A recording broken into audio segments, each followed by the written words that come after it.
the Colts on Hard Knocks. Like, one, it was great for in-season Hard Knocks. Mm-hmm. But then, like, two, like, they were this team that was clawing back into playoff contention. They just had to beat the Jacksonville Jaguars, and they came out and they laid an egg on all facets of the game. Like, Carson Wentz was bad. The offensive line was bad. The defense, for some reason, didn't have an answer for the Jacksonville Jaguars. There's just been so many different storylines in there. And fun fact, I didn't realize this. Apparently the Colts have not won in Jacksonville since 2014. Yeah, 6 straight losses. When I saw that stat, I fell off my chair as well. I mean, who knew, like, Duval County was the house of horrors for Indianapolis? Honestly, I didn't think it was, but I learned something new on Sunday. But there's just been so many different things. The Antonio Brown fiasco, and, so much. The Chiefs, Yeah. like the Chiefs were like the dynasty was falling, and then they come back and they win the AFC West. There's just been so many different levels of, like, Days of Our Lives meets General Hospital drama at the NFL level. Like you say all the time, Jay, it's the greatest drama in all of human the human condition. Yeah, and I want to hit on that Colts point as well real quick, just because, we have so much to cover today that we're not even going to get to the storyline. But the fact that the Colts have lost 2 games in a row and missed the playoffs, I think is one of the biggest, like, falls from grace, or the biggest blowjobs of all time. Well, I didn't mean it like that, but the biggest, just the biggest blunders to close out a season, I fully expected the Colts to get into the playoffs and be a team that nobody wanted to face. I mean, you saw how badly they dismantled the Bills up in Buffalo, how badly they dismantled the Patriots, and I felt like they started getting to the point towards the end of the season where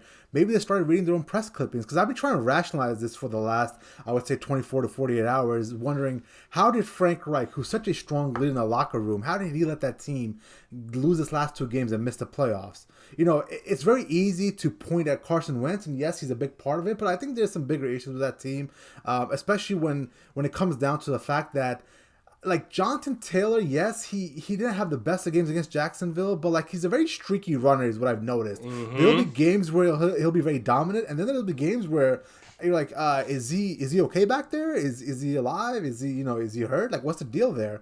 And then you turn over to the defense as well, and, like, the best way I can picture it is these guys are streaky. And if you look at the whole season, they had a really rough go of it in the beginning, right? They lost, they were like 1-4. Is that what they started out? 1-3 or whatever it was? And at that point, everybody's like, all right, well, this team isn't good. And then they had the same meteoric rise as well in the middle of the season, where they started winning games, and everybody's like, oh, we want to play them. And then they kind of fell off the map. And I don't know if it's just a 17-game season that's wearing these guys out, but I've seen a lot more ups and downs this year. And maybe it's as simple as COVID. I mean, the COVID was kind of running through that locker room a couple of weeks ago, and maybe there's some lingering effects that the players are still being felt, 2 weeks later. But I cannot fathom what has happened with the Colts, and I've been trying to wrap my mind around that. I can't rationalize it either. I mean, down the stretch, they did have a lot of people go on the COVID list. The offensive lineman Kelly, he missed time for personal reasons. Sad story, by the way. I think he might have even ended up on the COVID list. I got to double check that, but, like, there was a lot of, like, issues, like, health wise and whatnot going on there. I think it just came up at the wrong time, and I think you have to also chalk it up to, like you said, Jay. I think they were reading some of their own press clippings, and I think they just fully expected, we're gonna roll the footballs out in Duval County at Jacksonville, where everyone and their brother was dressed up like clowns trying to get the cons to fire Trent Baalke. And they dropped, what Jacksonville drop on them? Like almost 30 points, like 27 something? 23-3, I believe, was the final score. Yeah, like, I think they just expected to roll the footballs out there to win. And, we saw that with Buffalo. Buffalo lost 9-6, and I think it was the same deal. They just thought they were going to roll the footballs out there and roll, and they lost. But Well, final score was 26-11, just to clarify that. And what's going unnoticed in all this is because the big storyline is the Colts collapsing. Trevor Lawrence showed why he was the number 1 overall pick in that game. Like, yes, in that game, he looked absolutely insane. I mean, he had 223 yards, 2 touchdowns, 23 completions on 32 attempts, so a high percentage of completion. And you saw some of the throws he was making in tight windows, and I saw this against the Patriots as well. And obviously, it's not comparable, but you're looking at Mac Jones on one side, you're looking at Trevor Lawrence on the other side, and Mac is having everything diagrammed up for him, schemed up for him, wide open receivers in the end zone. Basically most of his throws were wide open. Where on the other end, Trevor Lawrence is just fighting an uphill battle. He's finding the smallest windows possible, and he's rifling the ball in there against the Patriots.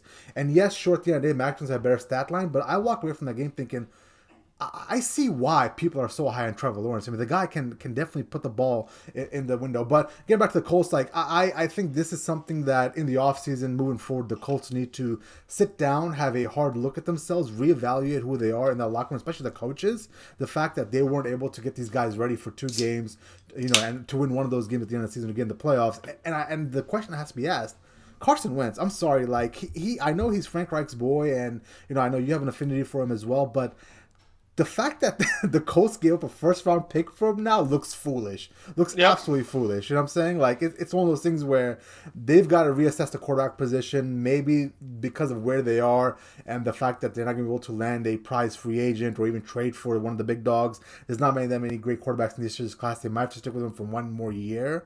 But I think that's something you've got to look at very closely and reevaluate. Yep, for sure. For sure. And they were kind of in a weird spot of early in the year where they could have started to bench him, so it wasn't a first round pick. It would have just been I think it would have been a second rounder or a third rounder if I'm trying to remember correctly, depending on how many snaps he played.